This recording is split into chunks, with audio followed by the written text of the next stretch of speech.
Steal or buy back your time. Steal your time or buy it back. But whatever you do, get your time back. You are a wife, you are a mother. If you are either of those, or if you are both, you are going to have to steal or buy back your time. This is what I do know. I know that as a mom, as a wife, I literally had to learn how to do this because I had given so much of myself.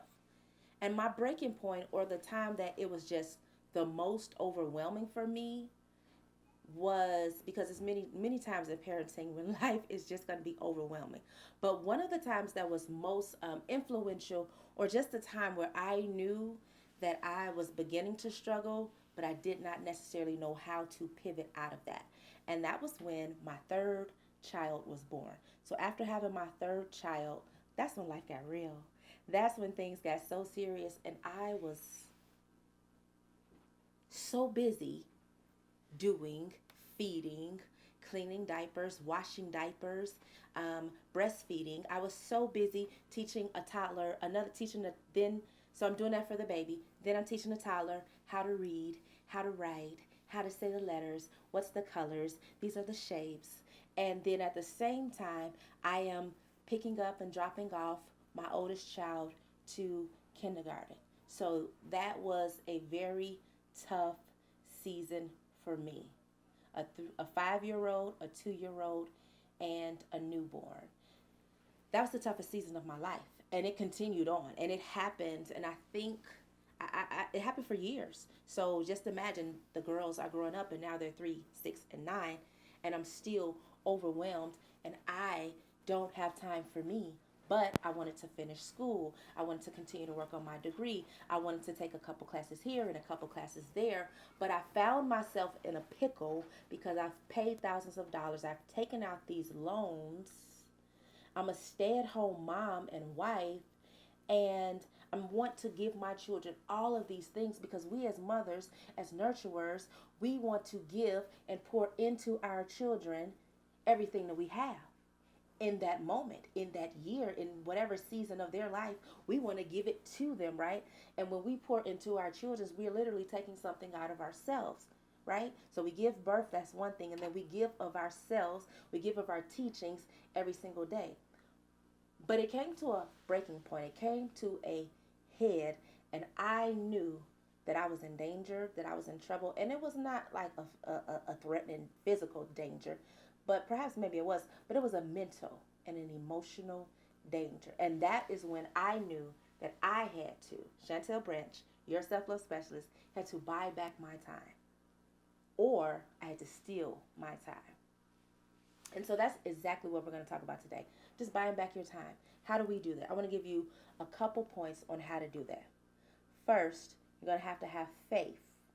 You're going to have faith and a belief within your own self that there is somebody else that can aid in the fostering and the nurturing of your child while you are raising them. And literally like through that day, right? So if Tuesdays is a day that you really need to just break away, you want to go get your hair colored, you want to go get a haircut, listen, you just want to go to the grocery store alone and stop for ice cream on your way home, and you want to spend those 3 hours by yourself, right? So having faith and belief that there is somebody else, that there is some community of people that will be able to support you. Why is this important? Because everybody doesn't necessarily have a mom.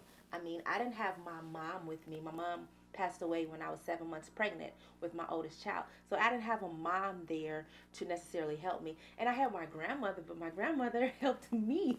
My grandmother was not in a position to help me raise my children on a day-to-day basis. Now, sure, she provided a few things, and hey, honey, I made a cake, or I made some greens, a pot of greens. Come on over and pick this pot of greens up for your family. And I was at the store and they had toothpaste on sale, and I got you a couple. They were 10 for 10, so I got 10. I'm gonna give you 3 for your family, right? And so I didn't have that help, and I had to get to a place where I could trust that there was somebody else that was going to be able to help me raise my children, raise my daughters, that were going to be able to just help me buy back my time, help me have a little time for myself. So number one, you're going to have faith that there is somebody out there.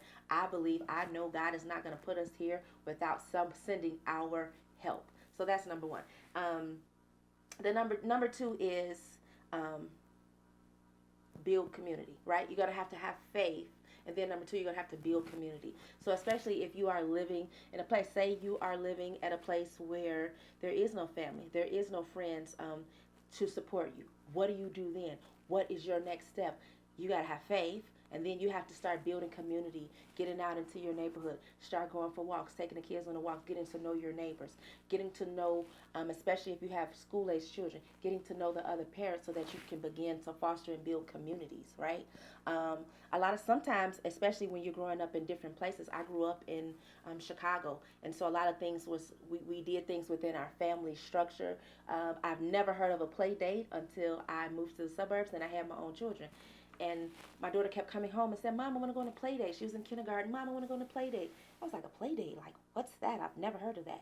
And literally, I never heard of a play date because we would play, my aunts or my uncles and their wives, we would get together. They would pick us up, or my mom would pick them up, and then they would take us for an outing. And that was our community. That was our support system. That is what we did for each other. But in today's times, families aren't as close as they used to be. That's why you got to have faith. And that's why you then, number two, start building your community and watching. Number three is watch, right? We're building community. We're having faith that God is going to send us the people, the support into our lives to help us foster and nurture our children. And in turn, we get to what? Buy back our time, right? In turn, we get to exchange time, right? We're not spending, so we get to take 2 to 3 hours out of our day or out of our week to specifically spend that time on us, and we get to choose how we want to do it, right? And so that's why you got to buy back your time, or you have to steal your time. And I'm going to talk about stealing your time in another video, because as the children grew up and the girls began to grow up and they're no longer infant 2 and 5, right? Now they're growing up. And now I think one of the hardest times when I really knew that it started to come to a head, when the girls were probably about 3, 6, and 9, or maybe 5, 8, and 11. Those were just like really crucial times when I'm like, oh my goodness, I didn't know motherhood was going to be like this. I didn't know motherhood was going to cost me so much. I didn't know that I would never have an hour to myself. And it felt like it was going to be like that for the rest of my life. And that is when I started to begin to have faith, number one, and then begin to open myself up to community and really allow some things to happen and take place in my life that I've never experienced before. Again, what does it come from? It comes from culture. It comes from our culture and the environment in which we were growing up in. And they have different boundaries and different rules and different privileges that we accept or we don't accept, but because we're growing up in it and we don't have the ability to change it, we accept it until it appears again in our adult life, and then we make a decision to accept it or not accept it, or to do something completely different. But until that time comes, you are in an environment, and whatever that environment says about family, about love, about relationships, about men and women, about children, about mothers, about fathers, that is what you know, that is what you believe, that is what you have accepted early on in life, right? And so me having to get to the point where I just began to buy back my time was beginning to make provisions and getting with community and building relationships with other moms. And that was hard for me. Let me know in the comments if that is something that is hard for you, because I know I'm not the only one that may have been hard for, because again, growing up in family, growing up in the culture, in the dynamics that I was raised upon, right?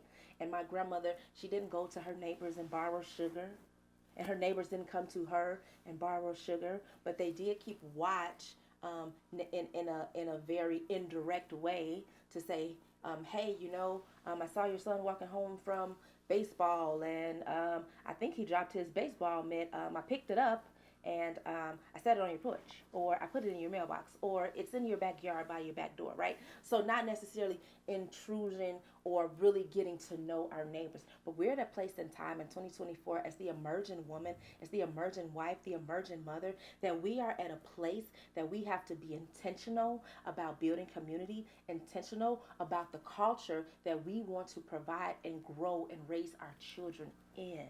And so I hope that this video has helped you to number one, have faith and believe that God is going to send you who you need, the people that you need, to number two, do what? Build community. Build community. And then as you're building community, you continue to watch. You watch your children, you watch the people and the environments that you have placed them in, and then you pick, you decide if it's good for them, if it's not good for them. And then, listen, number four, guess what you get to do? You get to buy back your time. You get to take time that as you are putting your children in different activities, hey, this child is going to go here for a couple of hours. This kid is going to go here, and they're going to do it in the same time frame, right? And maybe grandma is stopping over. Maybe you are able to have someone come over and keep the baby for a little while. Or maybe the two smaller kids can go to the same place and then the older child is going somewhere else. But there are so many different ways to work this where you get to buy back your time, because moms, wives, we need time. We have to, you have to, I have to make time to take a break. And taking a break is a part of self-care. Take the break, moms. Do it for you. Schedule in your time. If you can do everything for that baby, everything for your husband, everything for your other children, you're a PTA mom, you're doing everything for the school, you're volunteering, you're here, you're there, but you have not done that one thing for yourself. You need it. You need it so that you can recover. You need it so you can break up the monotony of parenting. You need it so that you can come back as a new mommy, as a welcoming and loving wife. You need it so that you can show up better for you every single day. It's no good if you're an angry mom or you're an angry wife. It's no good if you never take a break, and every day, all the time. I can't tell you how many moms I would come across and they were completely exhausted and she was doing everything. And then it was because of her I learned, oh no, I'm going to commit to this one group, this one organization. And I'll talk more about that on some other videos. But by the time my third baby was born, and probably by the time she was about 6, so that means the girls are what, 6, 9, and 12. By that time I had an idea and I had boundaries and I had a structure, and I began to figure out my limits. I'm not good being the head or the leader or even volunteering for 3 totally different groups. But what I am good at is picking this kid, I'm going to volunteer for this first school year or this 1 year for this activity. The next kid, we're going to spend the whole summer doing swimming or some other activities, and we're going to be in community with these people. And then for another kid, they're into music, they're into band. I'm going to be a band mom. I didn't get to be a sports mom. Maybe it'll happen. I don't know. But I began to figure out what worked for me, what worked for my family, and my timeline. And I got to buy back my time. So until next time, I am Chantelle Branch, your self-love specialist. Don't forget to subscribe, like this video, and share to a mom that needs to take a break.